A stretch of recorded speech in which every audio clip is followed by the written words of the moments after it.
Son las 9:47.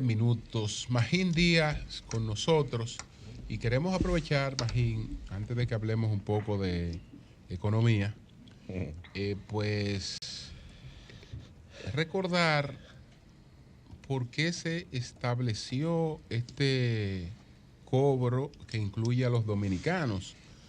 Y aunque se estableció un mecanismo de devolución, el mecanismo, la gente entiende que es tedioso y no todo el mundo lo aplicó. Y siempre ha sido una molestia esta retención de estos $10 para los dominicanos. Ahora, ¿por qué ocurrió eso? ¿Por qué eso no pudo haber sido evadido en su tiempo? Buenos días a todos. A Virgilio, Pedro, Doña Consuelo, Eury, Julio y José Laluz, que espero que no me arrastre después de esta participación. Mira, yo creo que en algunas participaciones que tú has tenido, tú lo has explicado excelentemente bien. Pero voy a hacer un poco la historia.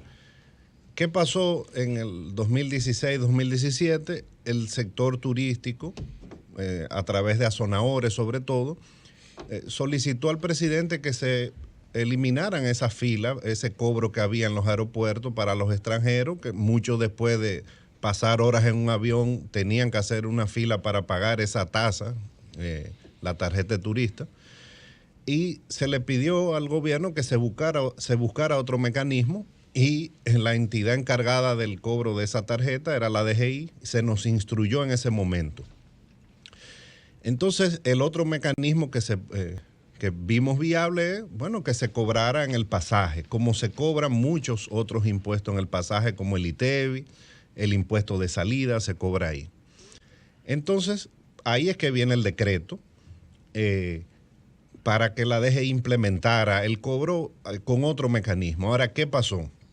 Nosotros nos dimos la vuelta como gobierno, no solo la DGI, sino otras instituciones interesada en el tema, como el Ministerio de Turismo y la Presidencia en ese momento, y las líneas aéreas nos dijeron, excelente, podemos ayudarlos, pero el sistema nuestro no permite discriminar por nacionalidad, por un tema tecnológico, y no vamos a cambiarlo. Lo único que permite nuestro sistema, me refiero a las líneas aéreas, es discriminar por punto de venta. Por ejemplo, si un dominicano que vive en Nueva York compra su pasaje aquí en República Dominicana, ese pasaje no tiene los $10. Porque sí discrimina por punto de venta, donde usted compró, pero no hubo forma, después de 1 año y medio de reuniones, que las líneas aéreas cambiaran o modificaran su sistema. Ellos decían que era un sistema cerrado, que no lo iban a cambiar para eso. Y ahí es que, recurriendo al Código Tributario, dijimos, vamos a hacer el sistema de cobro y reembolso, que es perfectamente legal. Se le pone la tarjeta a todo el mundo, los $10, pero si usted es dominicano, que no le toca pagar, puede solicitar el reembolso. Y no solo dominicano, porque ahí también hay un tema. Hay muchos acuerdos bilaterales donde hay muchos países que tampoco pagan los $10. No es solo los dominicanos que viven fuera que no deben pagarlo, también hay otros países. Entonces las líneas aéreas dijeron no podemos cambiar el sistema, nuestro sistema es cerrado, no. Entonces, fíjate que eso se ha mantenido, que después de 2 años se sigue cobrando de la misma forma, porque tal vez uno pensaría, nos acercamos a las líneas aéreas en el 2017, tal vez 5 años después puede ser más flexible cambiar el sistema, agregar un módulo en el sistema que permita, pero hasta ahora parece que no. Si lo hacen ahora, fue que cambiaron de criterio. Okay. Pero esa es la razón. Yo creo que ya una solución que se dio en ese momento ante ese problema, vamos a subir el impuesto de salida, por ejemplo. Eso implicaba ir al Congreso, porque, ¿qué pasa? Siempre el ministro de Hacienda va a decir, a mí hay que, no lo quiten, porque hay que compensarme. no es un impuesto grande. Yo creo que el año pasado, más o menos, estoy hablando de memoria, es un impuesto pequeñito para ya los estándares nuestros, recauda como 4,000 millones de pesos al año. Pero una opción sería quitarlo ante este problema. Pero básicamente todo ha sido porque las líneas aéreas, puedo hablar hasta el 2020, el sistema de las líneas aéreas no permitía esa discriminación por nacionalidad. Magín, ¿qué impacto puede tener esta situación que se ha dado con la economía china en el mundo? ¿Qué impacto puede tener que por primera vez en 32 años no esté a la cabeza de toda la economía asiática y del Pacífico? Mira, el tema es que China se está desacelerando por otras razones muy diferentes a Estados Unidos y en Europa. En Europa, Estados Unidos, hay un problema de inflación. En Europa es más complicado porque está el problema energético, o sea, por problemas geopolíticos, más impacto de la guerra. En Estados Unidos parece que ya es inevitable que la Reserva Federal induzca una recesión. En China no hay problema de inflación, hay un problema de desaceleración de la economía, hay un problema en el sector inmobiliario. De hecho, es el único país grande que está bajando sus tasas de interés para tratar de incentivar la economía.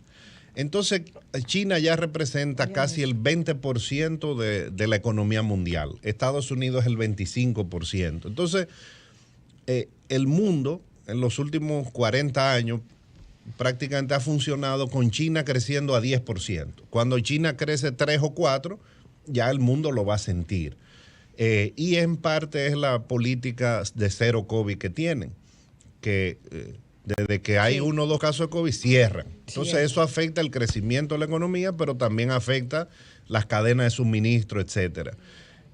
Ahí no hay mucho que hacer porque ellos van a hacer su política independientemente de lo que pase en el resto del mundo.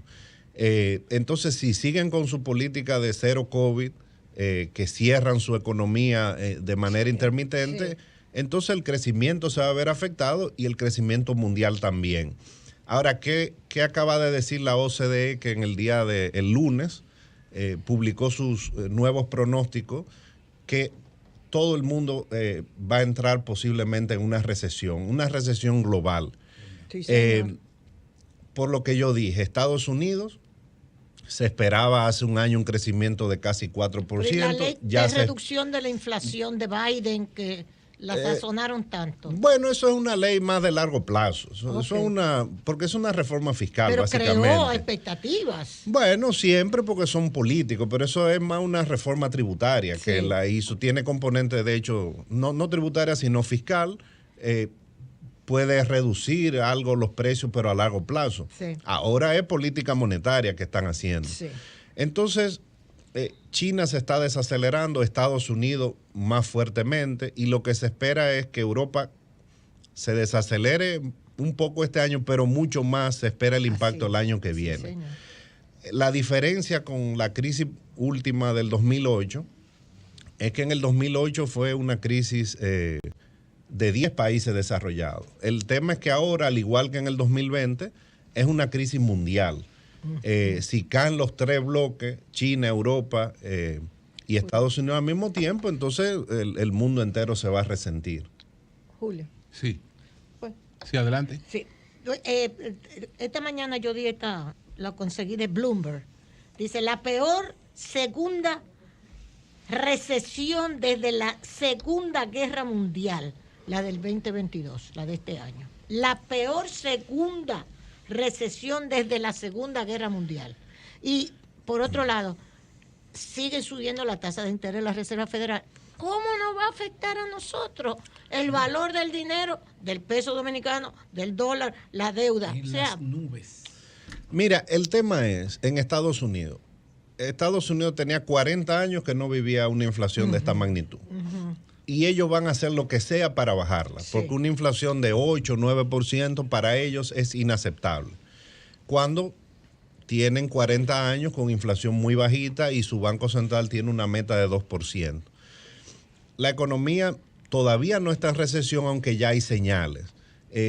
Y ellos tienen un doble mandato. Ellos tienen que preocuparse también por el desempleo, el Banco Central. Ahora, para ellos es inaceptable, como dije, esta inflación. Entonces van a hacer lo que sea. Exacto. ¿Qué significa hacer lo que sea? Política monetaria. Sí. Por eso es que el Banco Central no solo está aumentando las tasas de interés, ya los agregados monetarios en Estados Unidos tienen tasa de crecimiento negativa, están contrayendo la cantidad de dinero. Cada vez recogiendo más. Porque la inflación se esparció. No es solo que la inflación va a bajar porque va a bajar el petróleo y el gas y los alimentos. No, la inflación se fue al sistema completo. Entonces, una inflación así, que es la inflación subyacente, no se resuelve si bajan los precios a nivel internacional, se resuelve con política monetaria. Sí. Por eso es que ahora mismo hay 100 bancos centrales en el mundo aplicando política monetaria contractiva. Eso nunca había pasado. Sí. Es la única forma de acabar con la inflación. Entonces, incluyendo Asia.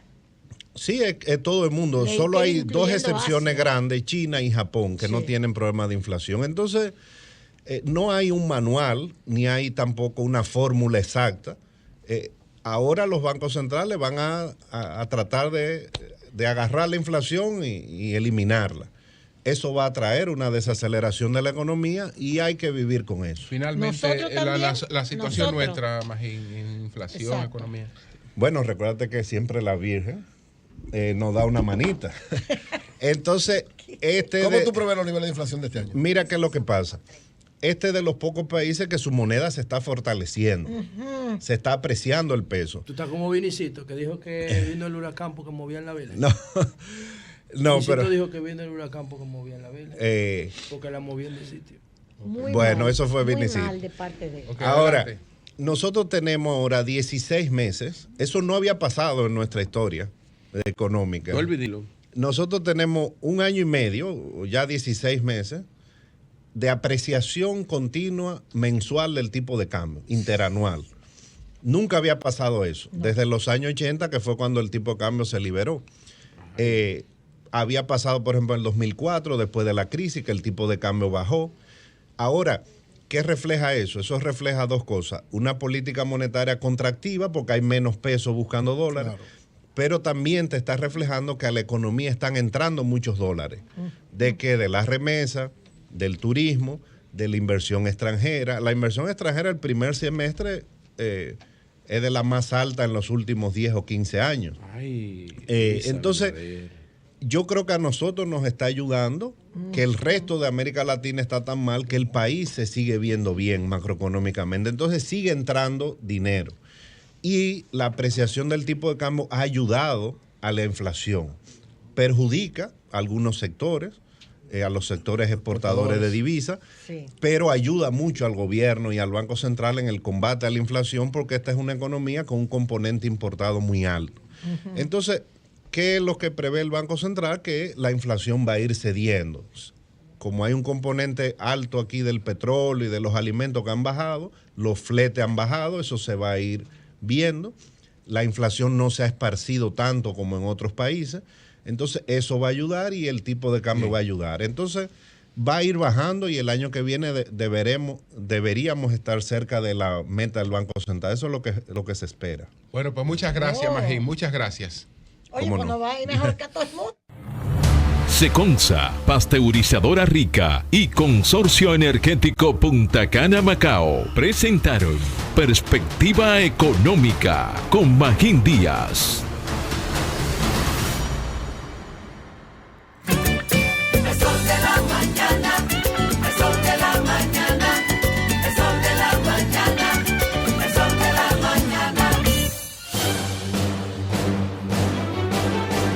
Y ahora, un boletín de la gran cadena RCC Media. La vicepresidenta Raquel Peña encabezó el lanzamiento de la Ventanilla Única de Construcción, un sistema integrado que moderniza la tramitación y obtención de licencias y